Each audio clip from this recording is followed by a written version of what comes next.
खुलुमबाय नोंथांमोनखौ आंनि हारिमु इउट्युब चेनेलाव फिन बरायबाय आरो दिनै फुंबिलिनि समाव आं नोंथांमोननो मोननैसो बर' रादाबफोरनि आखायाव लादों।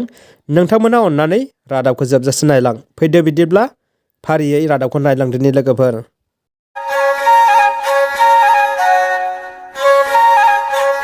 बिटिसिनि हाग्रा बिफाननि EM बिथां रनजित बसुमतारिनि देहा बेंग्रानि गारिया मैया हरखाबै बरपेटा रडनि भबानिपुराव बेलथायनायलाय बिथांनि देहा बेंग्राया एसे गोब्राबैनो जखम जादों होननानै बिथाङा फोरमायदों आरो बे जाथायनिफ्राय गावहा रैखा मोननो हादों बेखौबो फोरमायदों। आरो बिटिसिनि EM बिथां रनजित बसुमतारिया रायजो राजाफोरखौ इसोरनिसिम आरज गाबनो थिनदों जाहाथे बिथांनि देहा बेंग्रानि सावस्रिया थाबैनो गाहामाव फैयो आरो बिथांमोनखौ दासान्दि देहा फाहामसालियाव थिसननानै फाहामथाय होगासिनो दं होननानैबो बिथाङा फोरमायदों।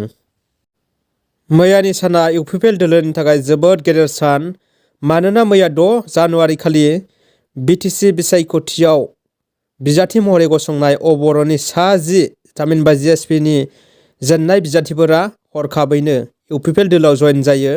क'क्राझाराव थानाय मैदेर खर' UPPLनि गाहाय मावख'आव प्रमद बर'नि नुजाथिनाय आरो गाहाय नेहाथारि मावथि ब्रह्म हाज'वारिनि नुजाथिनायाव सा 10 GSPनि बिथां केन्डिडेटफोरा जेननाय केन्डिडेटफोरा जयेन जायो। बिथांमोना फारियै दाजेन्द्र राभा, सराइबिल, पंकज दास, जमदुवार, रनेन्द्र कच, कुसुगाव, थानेश्वर राभा, बावखुंग्रि, सन्जय सरनिया सालाकाटि, हाफिजुर रहमान श्रीरामपुर, माफिदुल आहमेद गुम्मा, अरुण बर' खैराबारि, दानियेल मार्दि नाग्रिजुलि, रबिन मुर्मु फासनि सेरफां।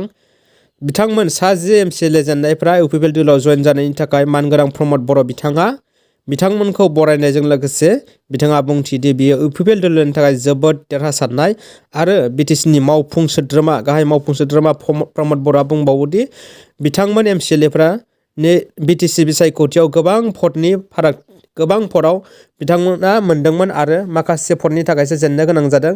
बिथांमोननि बाहागो लाफैनायजों UPPL दोलो थामहिनबा BTRनि थाखाय जोबोद गोजोनथाव होननानै बिथाङा फोरमायो।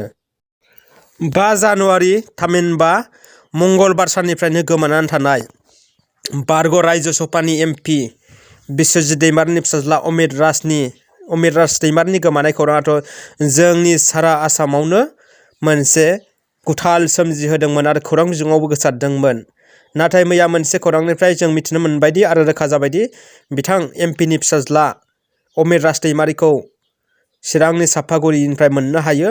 बिनि उनाव मैया मोनाबिलियाव मोनसे रादाबा सफैदोंदि बर'नि सासे लिरगिरि थामहिनबा साहित्य एकाडेमि बान्था मोननो हानाय दिगन्त लावारि बिथाङा फोरमायदोंदि बिस्वजित दैमारिनि गोमानाय फिसाज्लाया बिथांनि न'आवनो हरसे दंफैयोमोन आरो मैया बिथाङा बे पस्टखौ होदोंमोन आरो बुंबावदोंमोन दि दिगन्त लावारिया रायजो सभानि बारग' MP बिस्वजित दैमारिया बिथांखौ मान बावफैदों फिसाज्लाखौ दोननायनि थाखाय। नाथाय गोबाङानो गोबां सोंलु खालामहरदोंदि मानगोनां बिस्वजित दैमारिनि फिसाज्ला गोमानाया सारा आसामावनो मोनसे दुंहाव थासारि लाबोदोंमोन थामहिनबा रायजो राजाफोरनि गेजेराव गोबां सोंलुनि मोगा मोगि जादोंमोन आरो बिथां बिस्वजित दैमारियाबो गोबां जिंगा आरो जारला टेनसनाव गोग्लैदोंमोन।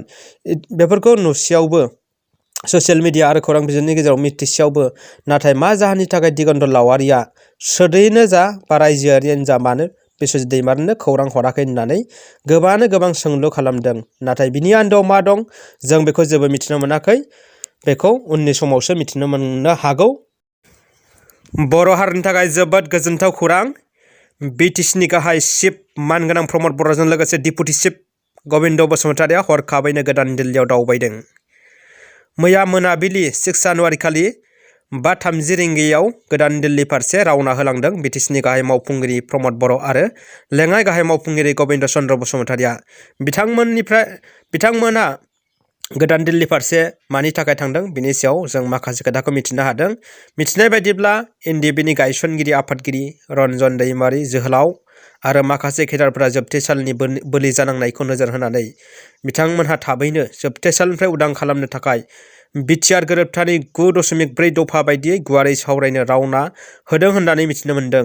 बे सावरायनायाव बाहागो लागोन फारियै भारतनि नखर मन्त्रि अमित शाह, आसामनि गिबि मन्त्रि सर्बानन्द सन'वाल, आसाम सावस्रि बिफाननि मन्त्रि डक्टर हिमन्त बिश्व शर्मा लोगोसे BTRनि गाहाय मावफुंगिरि प्रमद बर'जोंनो लेङाइ गाहाय मावफुं सोद्रोमा गबिन्द बसुमतारीजों लोगोसे गोजौ थाखोनि आइबि मावसुमा बिथांमोनहा नायदोनि लोगोफोर मा रादाब सौफैयो साननैसो उनाव आरो जों आसा खालामो थाबैनो एनडिएफबिनि बिर जोहोलाव जोहोलावजोफोरा जोबथेसालिनिफ्राय थाबैनो गनायखौ साफ्रोम बर' रायजो राजाफ्रानो आसा खालामदों आरो बेबायदिनो जागोन होननानै जों मिजिं खालामनो हायो।